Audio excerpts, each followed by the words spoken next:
GBC for Canada, and expanding educational initiatives in Indonesia. A dedicated scholar, he earned a master's in Vedic education in Indonesia in 2003 and a PhD in sociology from Osmania University in 2023. For the past 36 years, his core mission has been promoting Vedic sociology and rural sustainability through the Raghava Swami Ministry, establishing eco-villages and traditional schools worldwide while authoring a dozen books, including Make Vrindavan Villages and Modernity is Killing Civilization.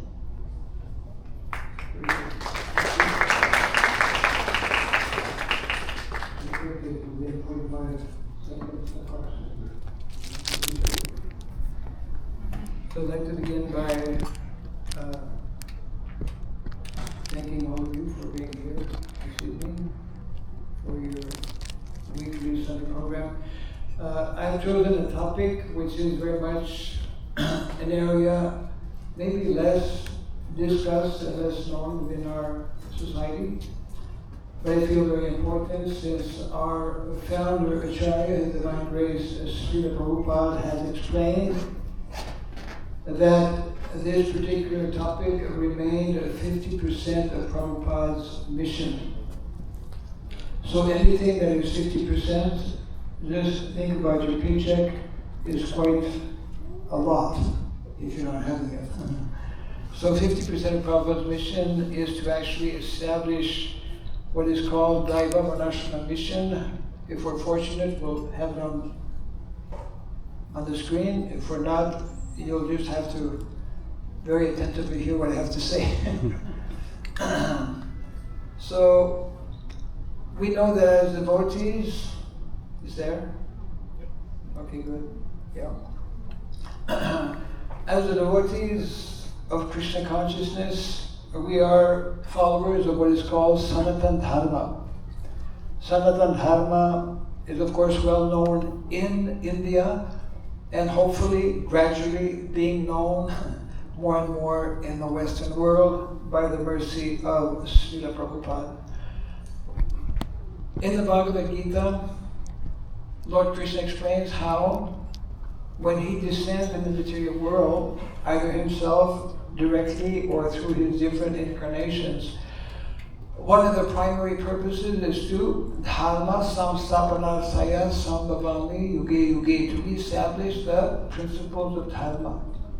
And the principles of dharma need to be understood, especially not only in terms of our spiritual identity, our spiritual role, or our spiritual responsibility in the world.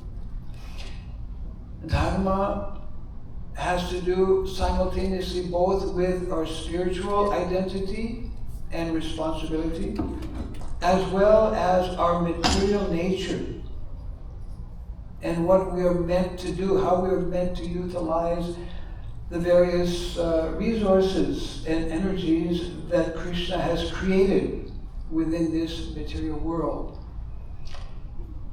It's a topic which is actually, the topic of dharma is a major, meant to be a major area of, I would say, meditation. This is nicely instructed by one of our foremost acharyas, or spiritual preceptors.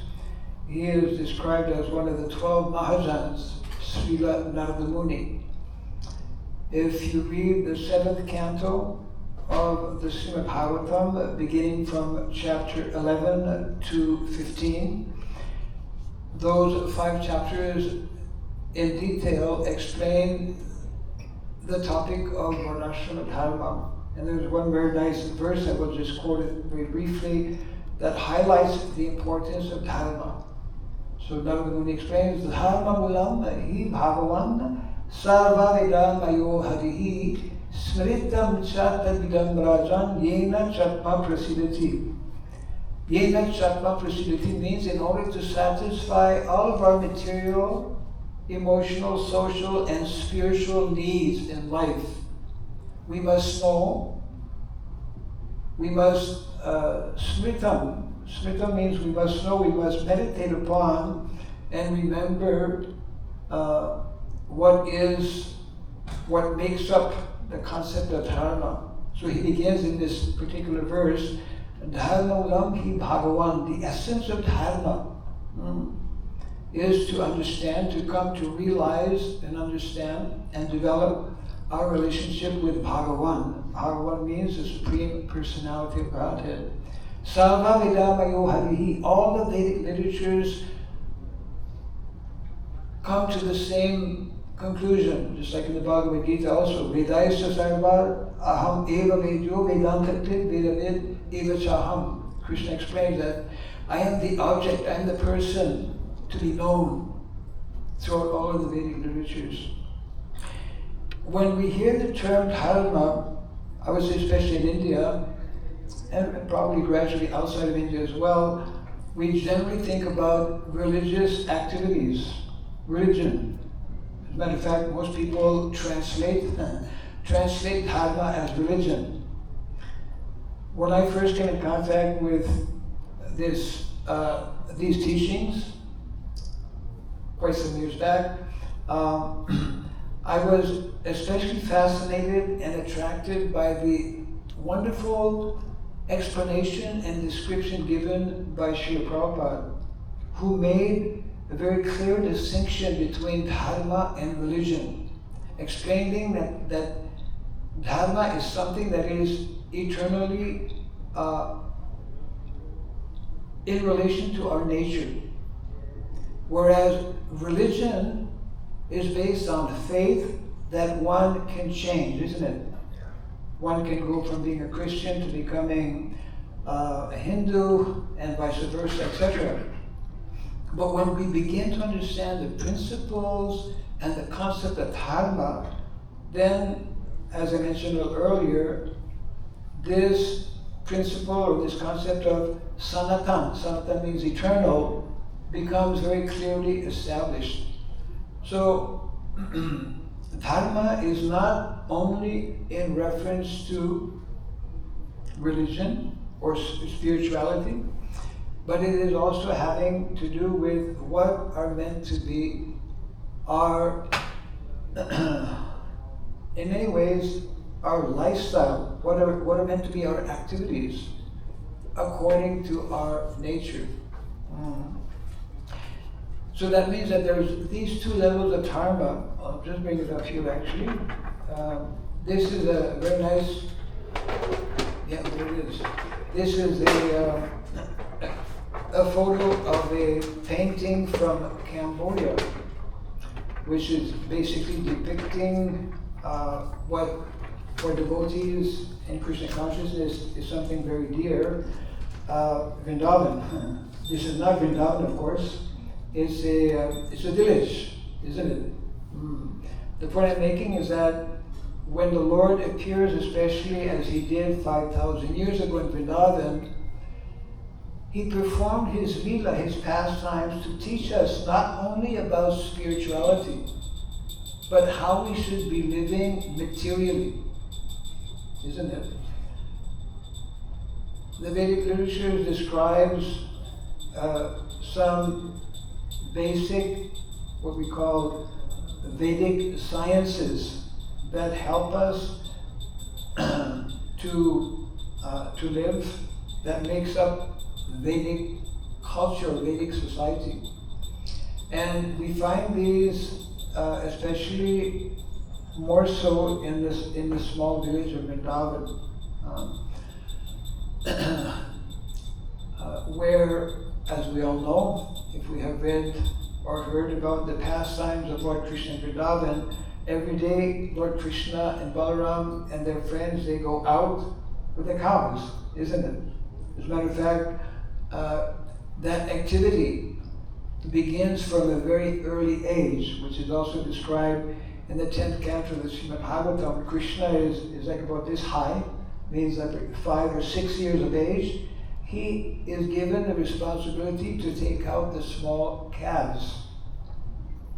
And all the boys in the village, largely, that's what they do. Because Vrindavan main activities are connected with looking after cows and also growing food, agriculture. In Sanskrit, that is called Krishi. Krishi means agriculture, and Goraksha, protection of cows. So Vedic culture is defining the ideal and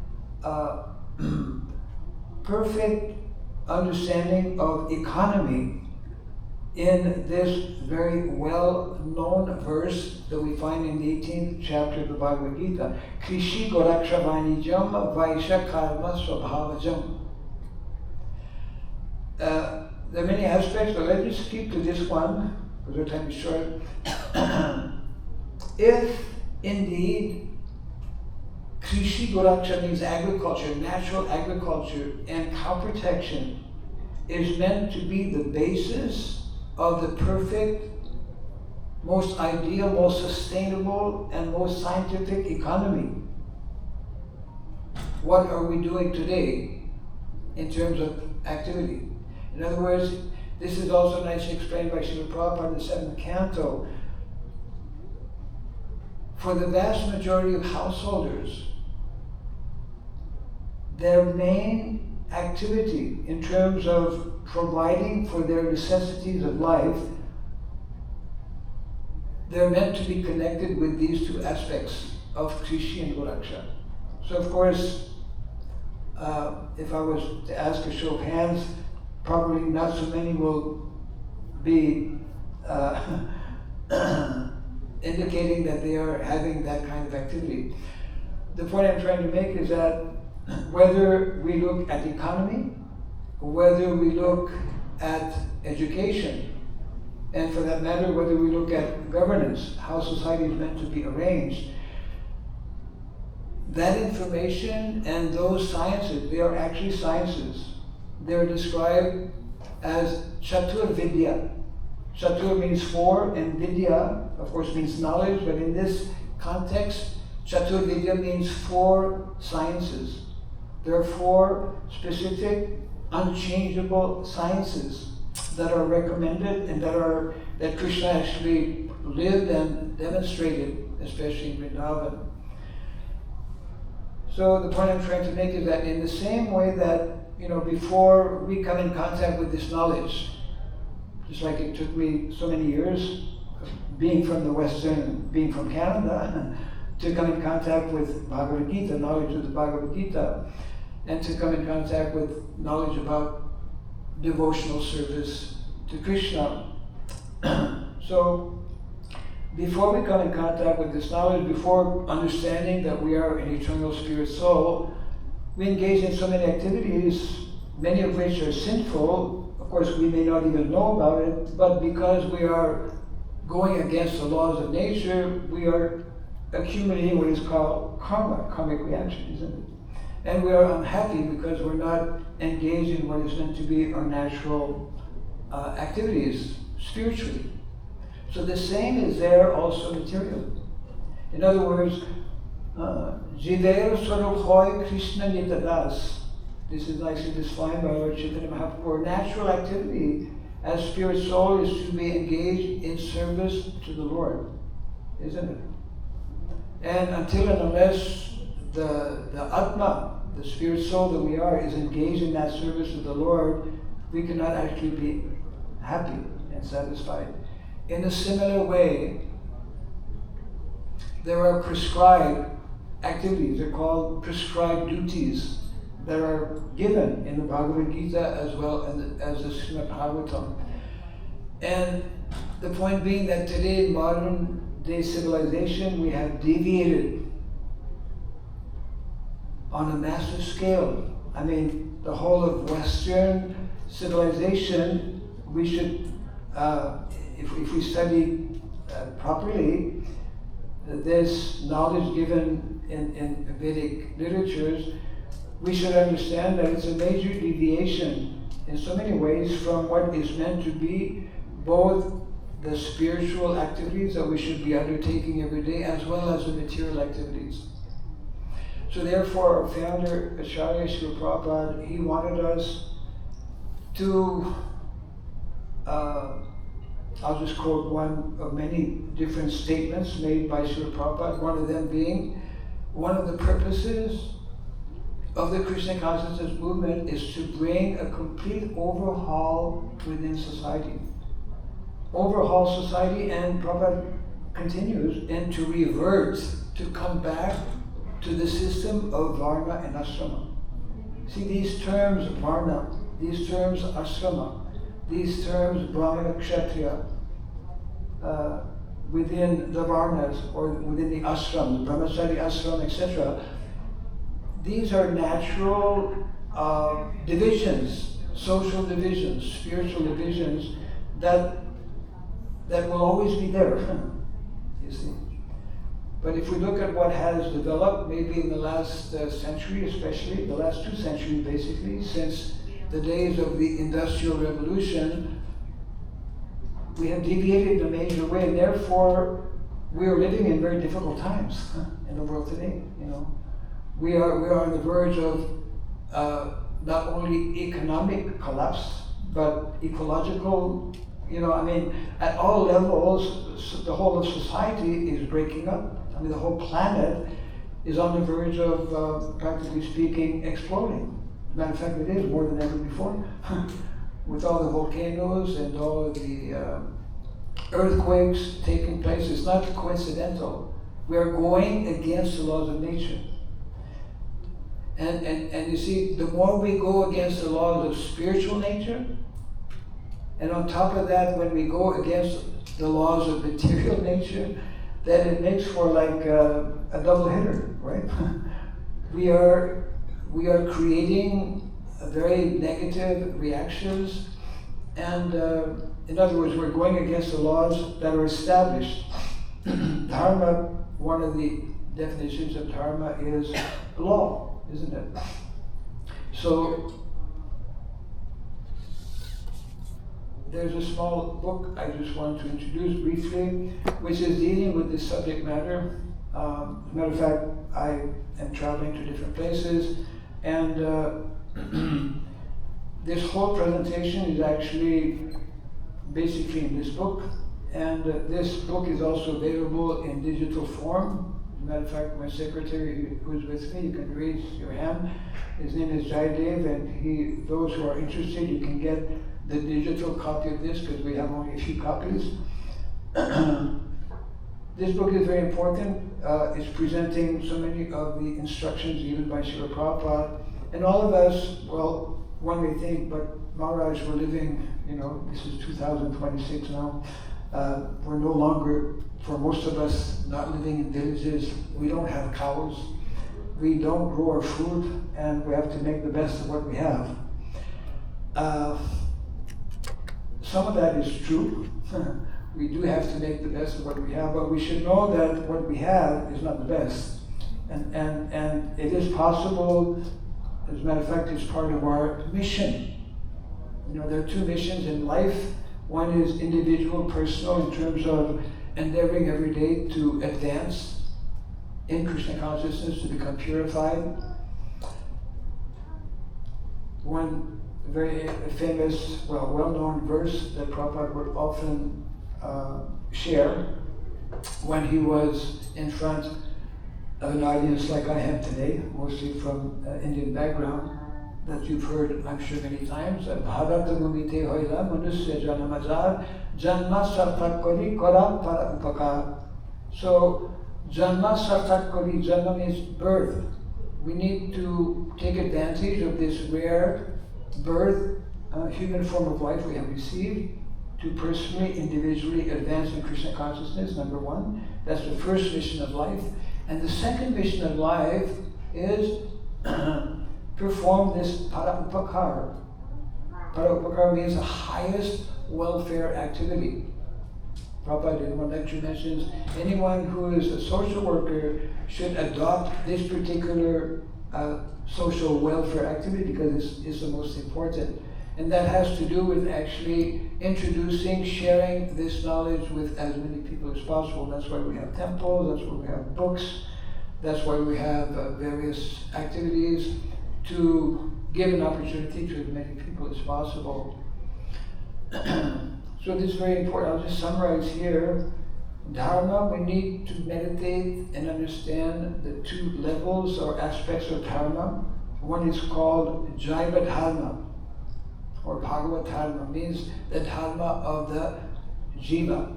Jiva means our spiritual responsibilities on one level. On the other level, Varnashrama Dharma, our material responsibilities in life. So there's some practical, in the last chapter here, which is basically entitled, okay, what do we do? How to resolve the present situation or the problems that we have within society today. And all of us, regardless of where we are, we can begin, at least on a small scale, by reconnecting with what Grandfather Vishmadev in the Mahabharata refers to as the three gifts of nature. And we must all know how the more we are disconnected with these three gifts of nature, we will in all likelihood be disconnected or far away from Krishna, because these three gifts of nature are meant to bring us closer to Krishna consciousness. The first one being cows. As a matter of fact, in the small book written by Srila Prabhupada before going or coming to the Western countries, entitled The Light of the Bhagavat, some of you might have read, he mentions that actually anyone who is serious to bring about solutions to the many problems we have in the world today must first give attention to the problem of lack of cow care. Because the Vedic culture traditionally, cows are meant to be family, part of family, isn't it? Now again, I understand most of us, we don't even get to see cows, maybe on a picture somewhere.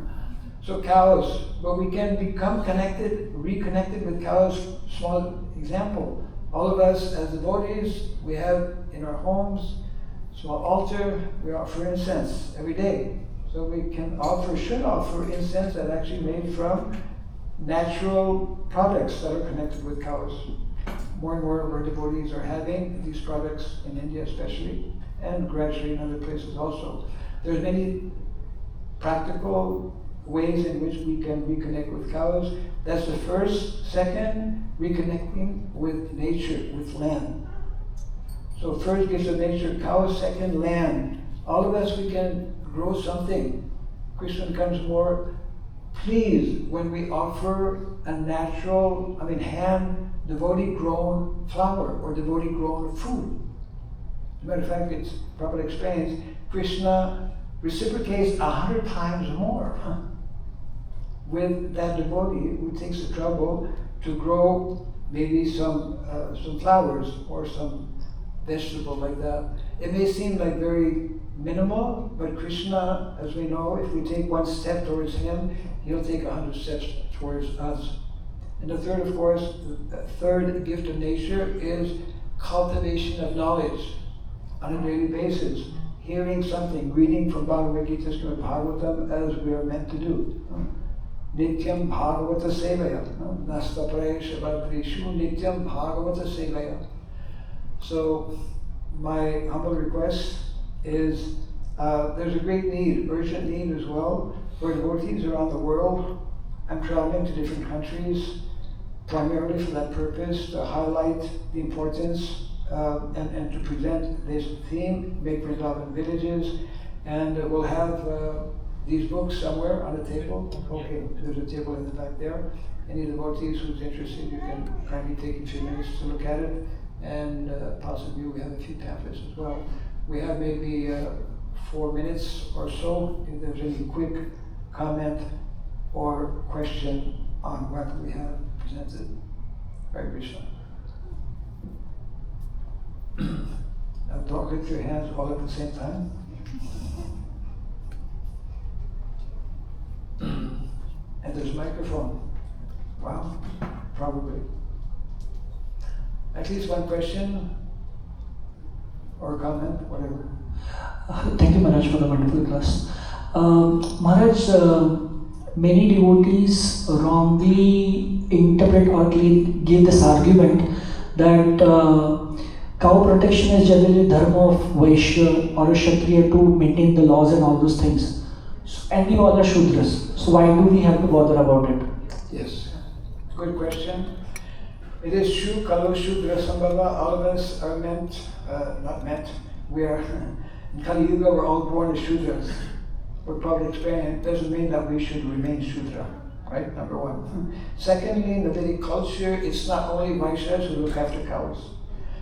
Every member of society, the whole culture, the whole Vedic economy is based on cows. So Brahmanas also have cows. I used to visit villages in Bengal when I was in Mayapur, and I would see Brahmanas get up early in the morning and milk their cow, you know.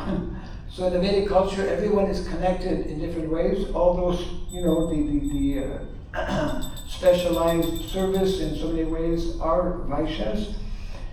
But the larger number of people in society being Vaishya and Shudra, they are the ones who will engage in so many activities connected with both land and cows.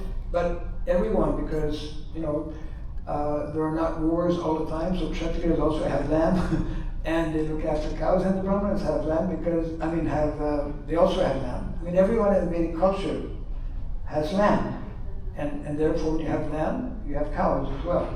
Because the Brahmanas, you know, go Brahmana Hitayacha, the Brahmanas depend on cows for doing their various activities, especially every day they do Jagya, Homa, isn't it? They need ghee.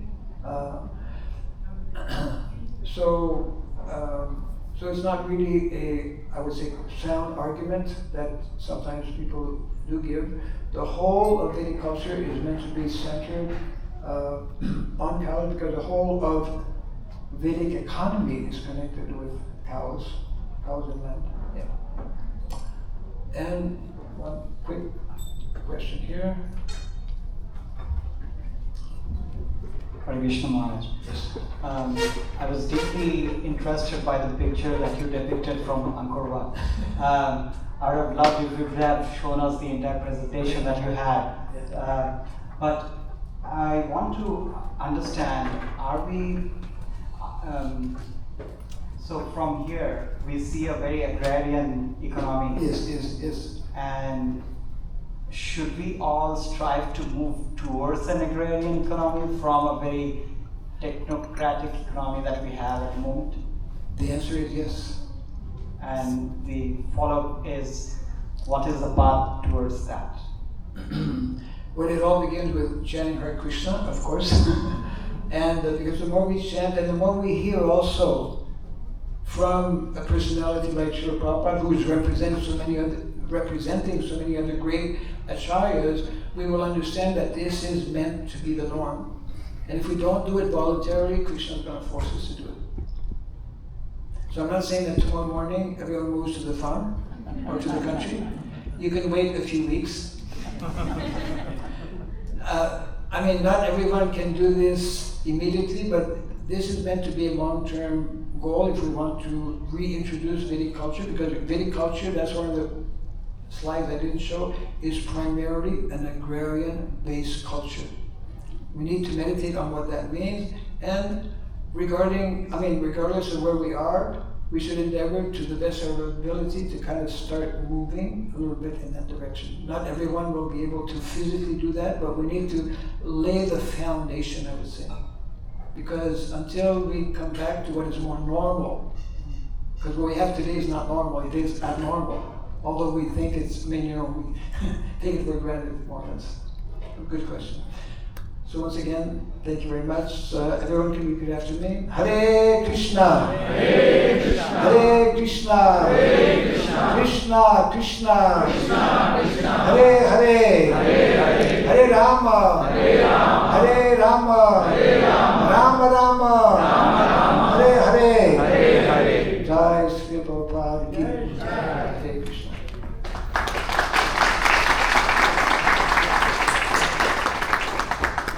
Thank you so much, Prabhuji, for this amazing lecture. Let's have a big round of applause for Maharaj.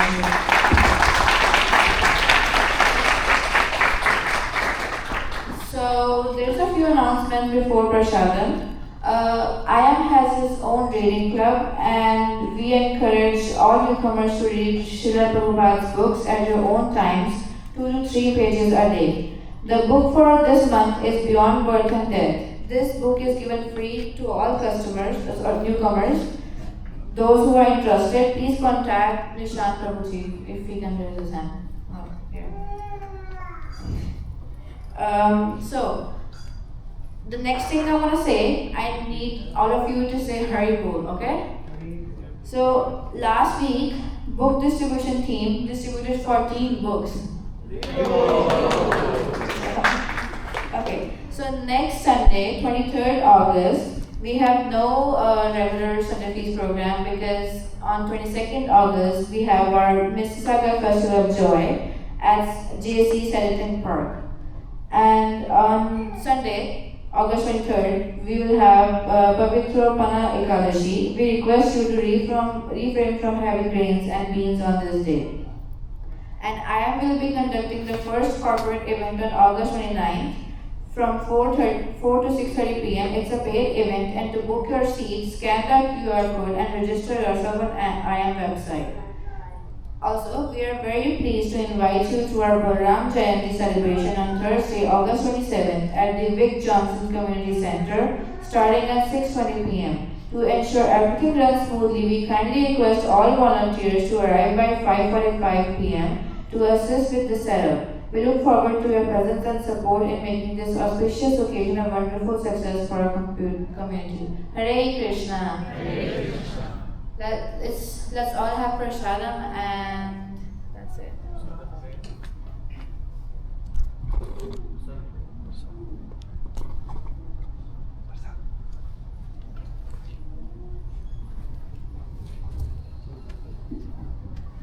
Let's do our Mahaprasad, please. Mahaprasade Govinde, Namo Brahmane Vaishnave, Swalpa Punyavatam Rajam, Vishwaso Nirjayate, Sharira Vidyajay, Jodendriya Kahita, Jay Fele Vishwasagare, Skaramate Jivati, Tubo Maya Shudurmati, Take Jeta Krishna Samsari, Krishna Vedayamai, Gori Balaji Vajay, Swapasadana Dilo Bhai, Sayanamrit Pao, Shri Radha Krishna Gun Gao, Remarako Shri Chaitanya Hetai, Shri Mahaprasad Jai.